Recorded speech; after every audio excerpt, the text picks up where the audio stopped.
Assalamu alaikum warahmatullahi ta'ala wa barakatuh. Masu kallon mu a daidai wannan lokaci. Kamar kullum, kamar kodayaushe, sunana ambassador Comrade Salo Halluru Jibrin, jagoran shirin Mai Joni. Shirin Mai Joni shine da yake zaƙulo mutane a sassa daban-daban, a fannonin rayuwa daban-daban, wanda suke zuwa su tattauna da su, mu ji labarukansu, mu ji ta ina suka fara kuma ina suka so, domin ƙarfafa wa matasa masu tasowa gwiwa da kuma ba da shawarwari ga mutane da suka tsinci kansu a irin wannan yanayi. Muna tare da wata baƙuwa, za mu je hutun takaitaccen lokaci. Idan mun dawo za mu ɗora. Yawwa, yanzu masu kallon mu za su so su ji sunanki da kuma takaitaccen tarihinki.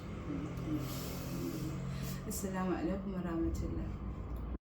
Masoyan mu, ina wa kowa barka da Ramadan. Alhamdulillah. Sunana Umma Muhammad. Ni ce shugabar kungiyar cibiyar tallafawa da marayu. Ni an haife ni a cikin garin Zaria. Na yi primary school ina a Zaria, inda ƙarshe na zo cikin garin Kano. Iyayena da kakannina Kanawa ne, cikin garin Kano ne, yan rijiyar Hirarmu ne. To yanayin karatu da aiki shine sanadin da garin Zaria aka haife mu a cikin garin Zaria. Cikin ikon Allah kuma ni ma kuma aure da zama sai ya dawo da ni cikin garin Kano. Yanzu da haka ina rayuwa na a Kano, gabatar da harkoki na. Masha Allah. To zuwa Umma, kungiya da kike jagoranta, ko za ki gaya mana ya aka yi ka tsinci kanki a wannan kungiyar? To alhamdulillah, ni na taso ina da sha'awa na wani abu da zan taimaka wa 'yan uwana mata. Saboda taso gaskiya ina da kishin 'yan uwana mata, kuma ina ganin ƙalubale a rayuwar 'ya'ya mata daban-daban. Sannan su 'ya'ya matan nan, musamman aka ce maka wanda ya haya, za ka ga yana da ƙalubale daban-daban. To ni ma kaina na yi maraici kuma na san yadda maraici yake. Sannan kuma ta ga sanan za ka ga ƙalubale daban-daban, wasu a gidan aure, wasu jarabtar su ba a gidan aure ba. Za ka ga lalacewar tarbiyya, abubuwa. To ire-iren waɗannan abubuwa suka jawo hankali na da kungiya a sallari, kungiyar Hajiya Hauwa. To na taɓa yin kungiyar, ni memba ce daga cikin kungiyar. To waɗannan abubuwan sai suka fara kawo min tunani, ni ma so mu kirkiro da kungiya saboda mu yi abin da za mu amfanar wa al'ummar mu baki ɗaya. To shi ne. Yanzu kungiya ba ta tafiya sai da 'yan kuɗaɗe da ake yau da gobe. Yaya ƙungiyar ku take ɗan haɗa irin wa'annan abubuwa? A aljifan ku kuke haɗawa ko kuma akwai wasu mutane da suke ɗaukar ɗawainiyar ku? Gaskiya alhamdulillah, ba abin da za mu ce wa Allah subhanahu wa ta'ala sai dai godiya. Wannan harka da muke yin shi, da ni da ina da sakatariyata Bello, ina da Faris Salaha da Muhammad, irin su Khadija Shu'aibu ma'ajin kungiya, irin su Ruhiya Ahmad PRO ɗin kungiya, da sauran shugabanni. Yanzu da suke shugabantar kungiyar kusan 12 ne. To kuma wannan kungiyar mun fara shi da aljihunmu, ba wani ne ya tsaya mana ba, Allah ne ya tsaya mana da ɗan sana'o'inmu ne muke waɗannan harkoki na kungiyar mu. To kuma akwai Aliko Foundation, alhamdulillah, ba abin da za mu ce musu sai da Allah ya saka musu ta Dangote.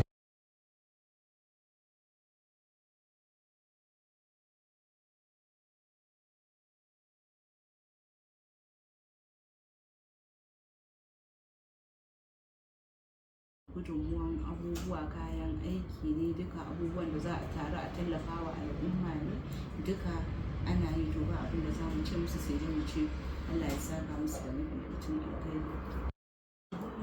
Muke abubuwan da ya kamata.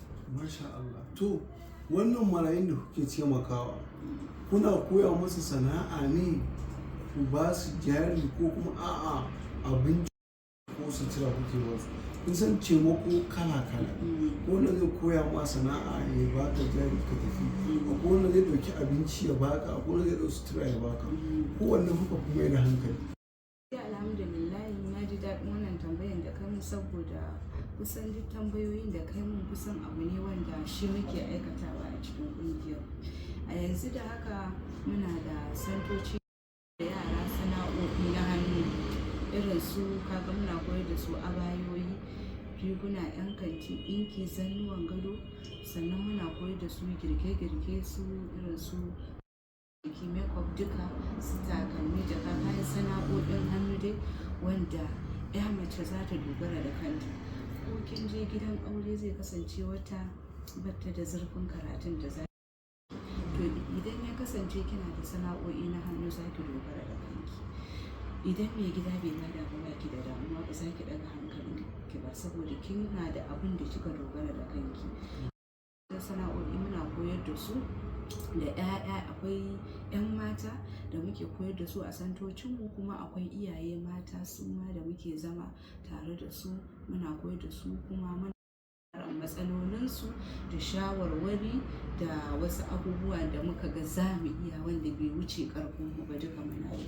Sai kuma harkan ciyarwa, to alhamdulillah kamar kungiya da waɗanda ma ba membobinmu ba, abinda Allah ya hore kamar yanzu a Ramadan din nan mun ɗan kuma kungiyar a haka muna ɗan ƙoƙari irin su ɗan rabon kayan sallah haka abubuwa da amma har yanzu ba wai gwamnati ce ta shigo ta tallafa mana ko wani babba ne ya shigo tallafa mana ba, kawai muna yi da tallafin ubangiji. Masha Allah. Zuwa yanzu ƙungiyar kwa da yara marayu sana'o'in dogaro da Allah guda nawa? Gaskiya zuwa yanzu ina tunanin mun koyar da yara sana'o'i na hannu wanda suka koya suka iya, muna da yara a ƙasa sun kai 4,000 waɗanda muka koyar da su insha Allah, wanda ba mu da kunya a fitar da su ko ina ne sun koyan kuma sun iya, kuma ba za su ba mu kunya ba, muna tare da su kuma muna tare da iyayensu. To malama kin san a dukkanin nasara akwai kalubale sosai. A cikin wannan sana'a, a cikin wannan fafutuka na hidimta wa al'umma, wani kalubale kika fuskanta? Akwai kalubale na rayuwa daban-daban. Duk abin da zaka fara shi idan akwai alkhairi ba ka rasa kalubale, kuma duk inda kake ba zai yiwu a ce kowa ka ba, kuma ba zai yiwu a ce kai ka kasance ka ce kowa maƙiyinka ba, sai dai daga kai ne. Alhamdulillah daidai gwargwado.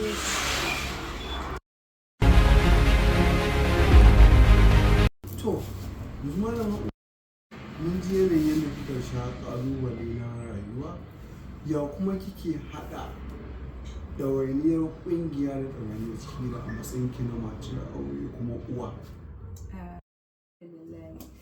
Hidimar ƙungiya da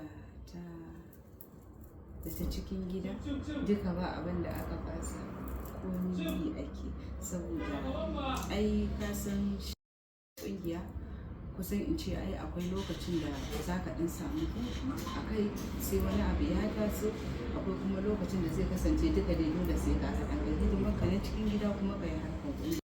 Abu ne da ka saka wa kanka, kana son ci gaban al'umman da kake tare da su, kuma kai ma kana son ci gaban ka kuma ka samu ladan da. So yanzu malama umma, duba da yanayin jama'a da society da muke ciki a tarbiyya ta zama abu mafi tsada, tarbiyya ta lalace musamman ga 'ya'ya mata. Yaya wa zai ki matsu wani a cikin? Alhamdulillah gaskiya a wannan rayuwar da muke ciki tarbiyya ta zama abin da ta zama, sai dai mu ce inna lillahi wa inna ilaihi raji'un. Amma ni jan hankalin da zai yi kaɗan, iyayenmu mata su ya kamata a ce sun daɗa sa ido da lura da wayoyin 'ya'yansu. Da wannan lokacin waya ta taimaka sosai, ta ba da gudunmuwa sosai 100% a kan lalacewar tarbiyya. To dole ke uwa idan kina da 'ya'yan suna nuna sun fi mu wayo, sun fi mu dabara, haka suke nuna wasu 'ya'yan yau. To dole ke uwa ki zama da kina bibiyar ɗanki, kina ganin me ke faruwa da ita, suwa take tare da su a makaranta ne, a cikin gida, a unguwa, a makwabta ne, wa take harkoki da su. Kuma ni ban ga wayewa ko ci gaba a wannan lokaci kina farin ciki ko kina washe bakin cewa ai ƴarki tana da samari da yawa, ai wane yana son ƴarki, wance yana son ƴarki. To ni a wannan lokacin iyaye mata gaskiya ina ganin ba bane, ba kuma wai farin jini bane, kawai dai kai fatan ka idan lokacin ɗaye Allah ya kawo masa nagari shine. Amma dole mu iyaye mata, su ma iyaye maza zai kasance kawai ta sa ido akan tarbiyyar 'ya'yansu, amma ke uwa mace kike rayuwa da ita koyaushe, dole ke zaki fi bata tarbiyya, ki fi kula da ita, kuma ki ja ta a jiki sosai ta zama ƙawarki, ki yi shawararki.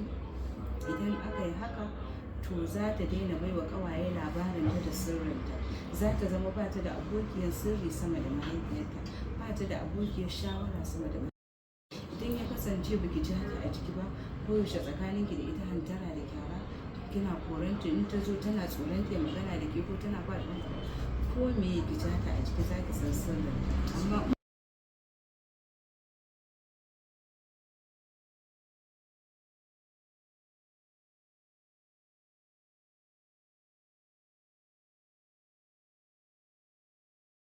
in ka kula da tarbiyyar su za a muna wannan lokaci. Shin malaman umma, wani shawara zaki ba wa yaran mata, 'yan mata da suke shirin shiga gidajen mazajensu? Tanadi ya kamata su yi domin shiga gidajen mazaje. Alhamdulillah, shawara na ga 'yan matanmu na yanzu, bari in fara ta kansu waɗanda za su shiga gidaje. Na farko, kada ki ga ana soyayya a waje, yana son ki, kina son shi, gani kike kamar ba zai taɓa ɓata miki rai ba, ko ke ba za ki ɓata mishi rai ba. To abin farko shine duk inda mace take ta zama mai haƙuri. Abu na biyu, ta zama mai biyayya, ta zama mai girmamawa. Kuma kafin ki kai ƴarki ɗakin miji, ta iya girki, ta kasance ta iya tsaftace jikinta, ta kasance kuma ɗanki ta san girman na gaba da ita, kuma dole ki koya mata haƙuri, saboda ke da kike tare da mahaifinta ta koyi wasu abubuwa daga gare ki. To shine shawarwari na ga 'yan mata da za a yi su, ubangiji Allah ya shigar da kowa cikin nasara, saboda abubuwan sun yi yawa. Mutuwar auren da ake yi a arewacin Najeriya ya yi yawa, abun ba daɗin ji. Wani za ka ga an yi biki wata biyu, wata uku sai ka ji wai shin menene matsala, me yake kawo wa'innan abubuwa? Kaga babu daɗi. Wa'inda suka daɗe su ne shekara 2, shekara 3 sai ka ji ana aure ya mutu, wanda abun babu. Kuma su yaran mata na ciki, abin da nake ba su shawara, musamman 'yan ire-iren waje-wajen unguwa haka, na farko da Allah mata su daina haɗa group ɗin da suke haɗa shi na yawon cefane, ko su zauna a ƙofar gidan wance ta fito, 'yan majalisa na yawwa, wai za a je cefane, wance ai mijin wance ya wuce. To da haka ire-iren waɗannan group ɗin yana da kyau, group ne da suke haɗa munafunci da ɓatanci da sa ido wa juna. Amma idan kina haɗa group ɗin alkhairi, shawara mai kyau, nasiha, a cikin gidanki ya zama waje ne da ake ɗaukan ilimi, ko haddan alƙur'ani kike karantawa, ko wani abu, ya fi a cikin kasa kika zama ke ce shugaban group ɗin sa ido wa mazan anguwa, ko kuma wa matan layi ke ce shugabansu mai haɗa majalisar cefane. To dan Allah mata mu koyi haƙuri, mu koyi inda mace take an santa da haƙuri da juriya da kamun kai da amana. To da Allah mu zama haka, shine shawara na. To jama'a masu kallon mu da sauraron mu, ga yadda ta kaya da malama umma. Malama umma shi ta ce shugaban kungiyar tallafawa mata marayu da suke a tudun maliki. malama umma ai sallama da masu sauraro. Assalamu alaikum. Kuma masu kallon mu duka ina wa kowa fatan alkhairi, Allah ya sa a sha ruwa lafiya. Masha Allah. To ga yadda hira ta mu ta kasance da malama umma.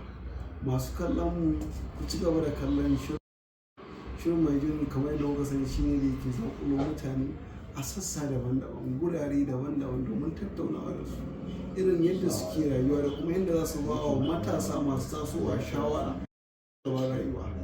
Ku ci gaba da kallon tashar mai jin a YouTube. Na gode.